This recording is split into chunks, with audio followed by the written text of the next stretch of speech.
Diyarbakır, vay be, vay be.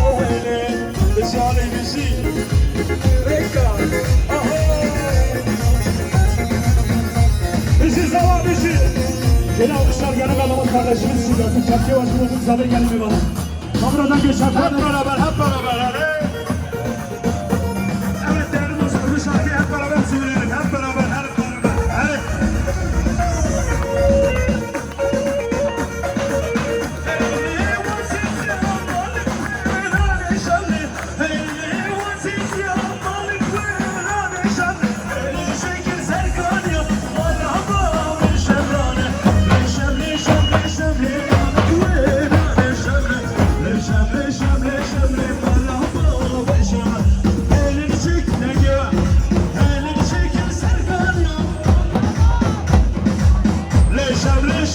Şemle bir de sekranı. Şemle, şemle, şemle. Daha canlı, daha canlı.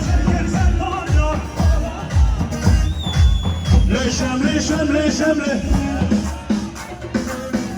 Şemle, şemle, şemle. Elini çekersen kan yanım hala bir şemle. Şemle, şemle, şemle. Balık koyuyor, şemle. Şemle, şemle, şemle. İkinci kıtayı biraz daha canlı söyleyeceğiz hep beraber. Hepimiz de biliyoruz bu şarkıyı arkadaşlar. Verin coşkuyu, ver gelsin, ver, ver, ver, ver.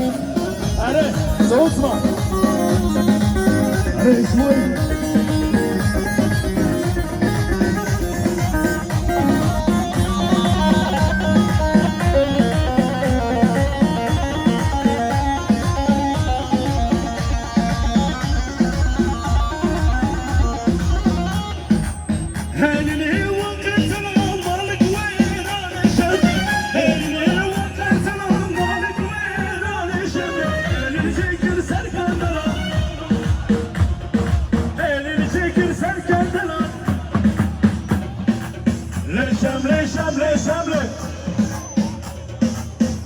Şemle, şemle, şemle.